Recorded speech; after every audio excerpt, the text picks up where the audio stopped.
7वीची परीक्षा तुम्हीही देणार आहात आणि त्रिकोणाचे गुणधर्म हे प्रकरण तुम्हाला अवघड जाते का, तर आजचा व्हिडिओ तुमच्यासाठी। आजच्या व्हिडिओमध्ये आपण स्वाध्याय 17.1 पूर्ण सोडवून देणार आहे, त्यामुळे व्हिडिओ शेवटपर्यंत बघा। व्हिडिओ आवडला तर व्हिडिओला लाईक, शेअर आणि कमेंट करायला विसरू नका।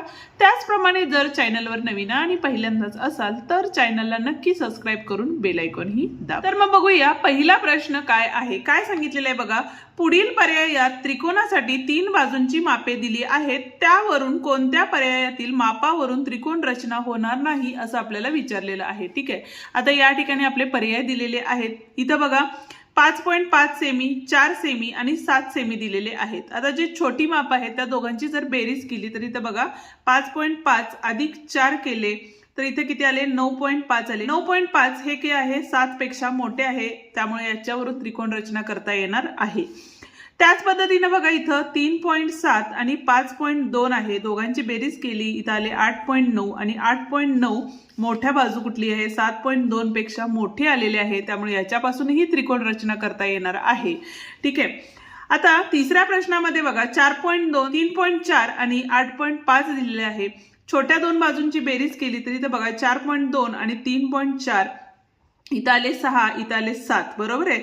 आणि दिलेली बाजू मोठी बाजू किती आहे, 8.5 ही मोठी बाजू आली, त्याच्यामुळं तिसरा पर्याय जो आहे ज्याच्यावरून आपल्याला त्रिकोण काढता येणार नाही। ठीक आहे, जाऊया आता दुसऱ्या प्रश्नाकडे। दुसरा प्रश्न काय दिलेला आहे बघा, तर त्रिकोण ILK, त्रिकोण दिलेला आहे ILK, बाजू LK ची लांबी, LK ची लांबी म्हणजेच LK बरोबर काय सांगितलेलं आहे बघा, बाजू IL च्या लांबीपेक्षा 3 सेमीने जास्त आहे। म्हणजे IL बरोबर काय घेतलं आपण, x घेतलं तर LK बरोबर काय असणार आहे, x अधिक 3 झाले, बरोबर आहे का, 3 नी जास्त आहे। बाजू IK बरोबर IK ची लांबी ही काय सांगितलेली आहे बघा, तर IL पेक्षा 5 सेमीने जास्त आहे, IL पेक्षा 5 सेमीने जास्त आहे, म्हणजे x अधिक 5 झाले। ठीक आहे, त्यांची परिमिती 32 असल्यास त्यांच्या मोठ्या बाजूची लांबी किती असं विचारलेलं आहे। ठीक आहे, आता या ठिकाणी परिमिती म्हणजे काय, तर तिन्ही बाजूंची काय करतो आपण, बेरीज करतो आणि ती किती दिलेली आहे आपल्याला, तर या ठिकाणी 32 इतकी दिलेली आहे। ठीक आहे, x म्हणजेच किती झाले, 3x झाले, 5 आणि 3 8 बरोबर 32 झाले। 8 अधिक होता इकडे गेल्यानंतर वजा झाला, म्हणजे 3x बरोबर 32 वजा 8 झाले, म्हणजेच 3x बरोबर 12तनं 8 गेले, 4 राहिले, ह्याच्याले 1 म्हणजे 24 झाले। परत एकदा 3 गुणाकारात आहे, इकडे गेल्यानंतर भागाकारात गेला, म्हणजे 3 8 किती झाले, 24 झाले, म्हणजे x बरोबर तर 8 आले। आता मोठी बाजू काय आपली, x अधिक 5 आहे, म्हणजेच काय असणार इथं बघा 8 अधिक 5 म्हणजेच 8 आणि 5 किती झाले, या ठिकाणी 13 झाले। आणि आपल्याला मोठी बाजू विचारली होती, म्हणजेच उत्तर हे काय असणार आहे, 13 सेमी इतकं उत्तर असणार आहे। तुम्हाला स्क्रीनशॉट हवा असेल तर काढून घ्या, लिहून घ्यायचं असेल तर लिहून घ्या। ठीक आहे, आता तिसरा प्रश्न काय सांगितलेला आहे बघा, तिसरा प्रश्न काय दिलेला आहे बघा, पुढीलपैकी कोणत्या पर्यायामधील पायथी दिली असता त्रिकोण रचना करता येणार नाही। आता 3 बाजू दिल्या असतील तर आपण काय करू शकतो बघा, आर्क काढून त्रिकोण काढू शकतो। ठीक आहे, पण 3 कोण दिले असतील तर कोणाची सुरुवात कुठून करणार आहे आपण, त्यासाठी आपल्याला एखाद्या रेषेची गरज आहे, त्यामुळे पर्याय क्रमांक 2 या ठिकाणी काय आहे, बरोबर आहे। ठीक आहे, आता जाऊया पुढच्या प्रश्नाकडे। काय सांगितलेलं आहे बघा, आकृतीवरून विधान पूर्ण करा। ठीक आहे, आता आकृतीचा जर विचार केला तर या ठिकाणी बघा AB अधिक BC दिलेले आहे, AB अधिक BC दिलेले आहे, तर ह्या त्रिकोणांच्या म्हणजे कुठला त्रिकोण येणार आहे या ठिकाणी, तर ABC त्रिकोण घेतला तर मगाशी आपण पहिल्या प्रश्नामध्ये जसं केलं, 2 त्रिकोणांच्या बाजूंची बेरीज ही काय असती, तर मोठ्या बाजूपेक्षा मोठी असती, म्हणजेच या ठिकाणी पर्याय क्रमांक 2 बरोबर आहे, कारण या ठिकाणी AC येणार आहे। ठीक आहे, पाचवा प्रश्न बघा, पुढीलपैकी कोणत्या रेषेमुळे होणाऱ्या त्रिकोणांच्या 2 भागांचे क्षेत्रफळ समान असते, तर मध्यगेमुळे ज्या वेळेला आपण काय करतो बघा, त्रिकोणाची मध्यगा काढतो, त्यामुळे ह्या 2 त्रिकोणांचे क्षेत्रफळ हे समान असणार आहे, म्हणजे पर्याय क्रमांक 1 या ठिकाणी बरोबर आहे। ठीक आहे, आता बघूया पुढचा प्रश्न काय सांगितलेला आहे बघा, तर त्रिकोण ABC मध्ये मापकोन A बरोबर मापकोन B आणि मापकोन C, तर त्रिकोण एबीसी हा कोणत्या प्रकारचा त्रिकोण असतो? तर अशा वेळेला बघा काटकोन त्रिकोणामध्ये शक्यतो हा कोण 90 अंशाचा झाला तर राहिलेल्या दोन कोणांच्या मापांची बेरीज ही किती असते? 90 अंश असते. म्हणजे त्याचं उत्तर हे काय असणार आहे? काटकोन त्रिकोण हे उत्तर असणार आहे. ठीक आहे, जाऊया आता पुढच्या प्रश्नाकडे.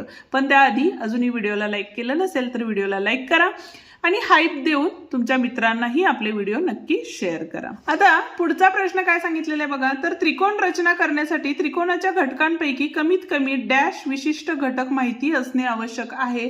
तर याचं उत्तर आहे 3. कमीत कमी 3 घटक म्हणजे 2 कोन जरी माहिती असेल तर एक बाजू सुद्धा आपल्याला त्या ठिकाणी माहिती पाहिजे. बघा बाजू दिली असेल आणि 2 कोन दिले तर आपण काय करू शकतो?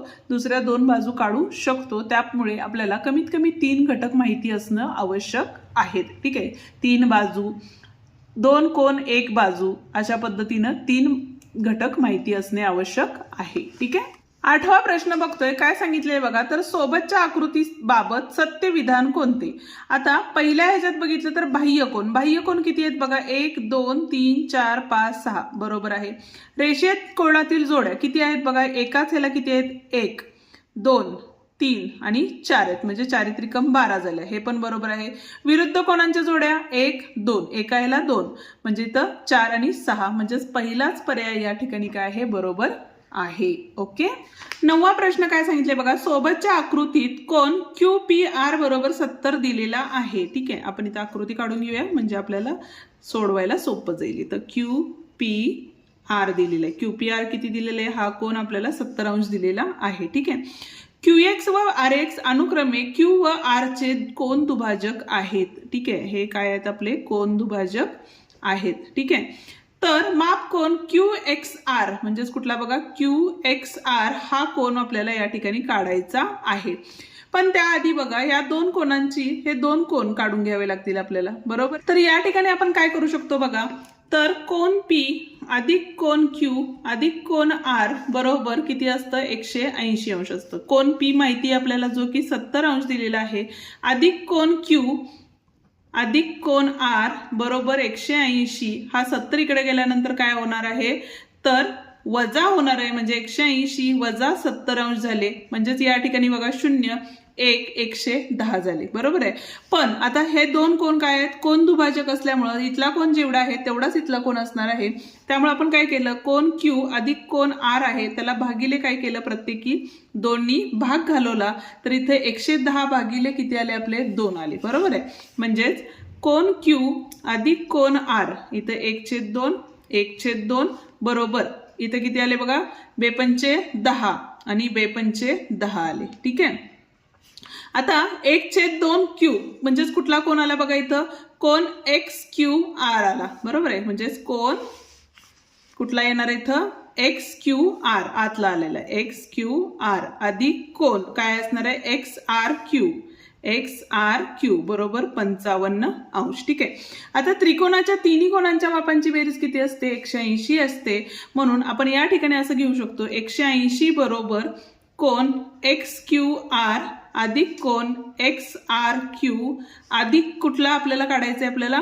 तर कोन QXR या ठिकाणी आपल्याला काढायचा आहे. ठीक आहे, हा 180 तसंच राहिला. या दोन्ही कोणांच्या मापांची बेरीज आताच आपण काढली होती ती होती 55 अंश अधिक कोन QXR राहिले. हा अधिक 55 होता इकडे गेल्यानंतर वजा झाला म्हणजे 180 वजा 55 बरोबर कोन QXR आले. वजाबाकी केली इथं आले 5, हातच्याला दिला 8तनं 6 गेले 2 राहिले आणि इथं आले 1 125 अंश. हा काय असणार आहे? आपला QXR असणार आहे. म्हणजेच हे बघा 180 मधून हे 55 गेले म्हणजे राहिले आपले 125. म्हणजेच इथला जो कोन आहे तो किती असणार आहे? आपला 125 अंश असणार आहे. ठीक आहे, पहिल्यांदा काय घेतलं तर मोठा त्रिकोण घेतला त्याच्यावरून कोन Q आणि कोन R काढून घेतले. त्या दोन्ही कोणांना म्हणजे प्रत्येक टर्मला 2नी भागलं तर आपल्याला काय मिळाले बघा? इथला कोन आपल्याला मिळालेला आहे. मग आतला जो त्रिकोण तयार झाला तर या 2 कोणांच्या मापांची बेरीज 55 होती. म्हणजेच आपला इथला कोन हा किती असणार आहे? तर 180 वजा 55 केले तर आपल्याला 125 अंश मिळणार आहे. ठीक आहे, जाऊया आता पुढच्या प्रश्नाकडे. 10वा गणित बघतोय. काय सांगितले बघा, एका त्रिकोणाच्या तिन्ही कोणांची मापे अनुक्रमे x + 15, 3x + 30 आणि 2x + 15 आहेत, तर तो त्रिकोण कोणत्या प्रकारचा होईल. आता आपण काय करूया पहिल्यांदा, तर त्रिकोणांची मापे काढून घेऊया. म्हणजेच बघा इथं x + 15 अधिक 3x + 30 अधिक 2x + 15 बरोबर किती असतं, 180 अंश असतं. बरोबर आहे. x 3x आणि 2x, 3 आणि 2 5 आणि 1 6, 6x झाले, अधिक 15 आणि 15 30 आणि हे 30 म्हणजे 60 झाले, बरोबर 180. अधिक होते इकडे गेल्यानंतर वजा होतील, म्हणजे 6x बरोबर 180 वजा 60 म्हणजे 6x बरोबर 0 2 1 आला. 6 गुणाकारात होता, इकडे गेल्यानंतर भागाकारात जाईल, म्हणजेच x बरोबर 6 2 12 0 आले. बरोबर आहे. आता पहिला कोण काय होता बघा, तर x + 15 म्हणजेच काय झाले इथं 20 + 15 झाले, म्हणजेच इथं आले 5 आणि इथं आले 3. दुसरा काय होता आपला 3x + 30 होता. आता 3 म्हणजेच किती झाले बघा, 20 3 60 झाले, अधिक 30 म्हणजेच या ठिकाणी 90 आला. आणि पुढचा कोण आहे आपला 2x + 15 म्हणजेच काय येणार आहे बघा या ठिकाणी, तर 20 2 40, 40 + 15 म्हणजे या ठिकाणी 55 अंश आले, म्हणजे 90 35 आणि 55 आलेला आहे. म्हणजेच हा काटकोन त्रिकोण असणार आहे. म्हणजेच पहिला पर्याय या ठिकाणी बरोबर आहे. ठीक आहे. स्क्रीनशॉट हवा असेल तर स्क्रीनशॉट काढा किंवा पॉज करून लिहायचं असेल तर लिहून घ्या. ज्या पद्धतीने आपण 10वा प्रश्न सोडवला त्याच पद्धतीने 11वा प्रश्नही सोडवायचा आहे. त्याचं उत्तर काय येईल ते तुम्ही मला कमेंट करून सांगणार आहात. जाऊया आता पुढच्या म्हणजेच 12व्या प्रश्नाकडे. काय सांगितलेलं आहे बघा प्रश्न, तर सोबतच्या आकृतीमध्ये रेघ बीडी एकरूप रेघ एडी, बीडी आणि एडी एकरूप दिलेला आहे. आता कसं ओळखायचं, इथं बघा 2 लाईन आहेत, इथं 2 लाईन आहेत, म्हणजे ह्या बाजूला ही बाजू एकरूप आहे. ईसीला रेघ ईबी एकरूप आहे, म्हणजेच ईसीला ईबी एकरूप आहे. त्याच पद्धतीनं कोण बीईडी म्हणजेच कुठला बघा बीईडी 60 अंश दिलेला आहे. तर कोण बीडीए म्हणजेच कुठला बघा बीडीए हा कोण किती असणार आहे, काटकोन आहे. बरोबर आहे. म्हणजे हा 90 अंशाचा कोण आपल्याला दिलेला आहे. आणि काढायचं कुठला आहे, तर माप कोण ABC आपल्याला काढायचा आहे. म्हणजेच कुठला कोण काढायचा आहे, ABC, म्हणजे हा पूर्ण कोण आपल्याला या ठिकाणी काढायचा आहे. ठीक आहे. आता पहिली गोष्ट, हा 90 अंशाचा कोण आहे, इथला कोण 60 आहे, म्हणजे इथला फक्त कोण हा किती असणार आहे, 30 अंशाचा असणार आहे. ही बेसिक गोष्ट आहे. बरोबर आहे. त्याच पद्धती आता रातारेला बघा, हे काय झालं तुमचा, तर रेषीय जोडीतील कोण असल्यामुळं कोण बीईसी बरोबर किती असणार आहे, 180 वजा 60 केले तर इथे किती राहिले 0, 8 6 गेले 2, 120 अंशाला. ठीक आहे. हा 120 अंशाला म्हणजे हे दोन कोण काय असणार आहेत, समान असणार आहेत आपले. बरोबर आहे. म्हणजेच या ठिकाणी बघा कोण बीईसी अधिक कोण ईबीसी अधिक कोण काय असणार आहे बीसीई बरोबर 180. आता हे दोन कोण एकरूप असल्यामुळे इथला कोण आणि इथला कोण हे एकरूप असणार आहेत. बरोबर आहे.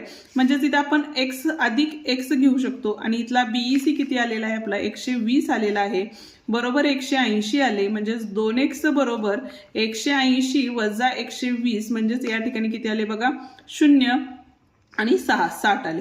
ह्या दोन गुणाकारात होता, इकडे गेल्यानंतर भागाकारात गेला, म्हणजे x बरोबर या ठिकाणी किती आले आपले 30 आले. म्हणजे इथला कोण सुद्धा आपल्याला किती मिळालेला आहे 30 अंश मिळालेला आहे. ठीक आहे. आता राहता राहिला कुठला कोण काढायचा आहे आपल्याला, तर दोघांच्या बाजू समान आहेत, इथे 90 अंशाचा कोण आहे त्यामुळे इथला 45 असणार आहे आणि इथला कोण सुद्धा किती असणार आहे 45 अंशाचा असणार आहे. म्हणजेच आपल्याला कोण कुठला काढायचा आहे तर ABC काढायचा असल्यामुळं 45 अधिक 30 अधिक 30 केले तर या ठिकाणी बघा हे 5 आले, 3 आणि 3 6, 6 आणि 4 किती झाले 10, म्हणजे 105 अंश हे उत्तर असणार आहे. आहे का बघा पर्याय, पर्याय क्रमांक 2 या ठिकाणी बरोबर आहे. ओके. आता 13वा प्रश्न काय आहे बघा, तर एका त्रिकोणाच्या दोन बाह्य कोणाच्या मापांची बेरीज 270 असल्यास, आता तिन्ही कोणांच्या बाह्य कोण जे असतात त्या तिन्ही कोणांची बेरीज किती असते 360 असते. वजा 270 केले तर तिसरा कोण आपल्याला मिळेल. इथं किती आले बघा 9, इथं 0, 90 अंश आले. बरोबर. बाह्य कोण जर 90 अंशाचा असेल तर त्याचा अंतर कोण सुद्धा किती असणार आहे 90 अंशाचा असणार आहे, कारण रेषीय जोडीतील कोण असणार आहेत, म्हणजेच तो कोण काटकोन त्रिकोण असणार आहे. ठीक आहे. या ठिकाणी आपला स्वाध्याय 17.1 संपतो. उद्याच्या भागात आपण 17.2 पूर्ण सोडवून येणार आहे. अजूनही व्हिडिओला लाईक केलं नसेल तर व्हिडिओला लाईक करा, हाईप द्या, तुमच्या मित्रांना शेअर करा आणि त्याचप्रमाणे चॅनलला सबस्क्राईब करून बेल आयकॉन ही दाबा, जेणेकरून तुम्हाला अशाच व्हिडिओची नोटिफिकेशन लवकरात लवकर मिळेल. धन्यवाद.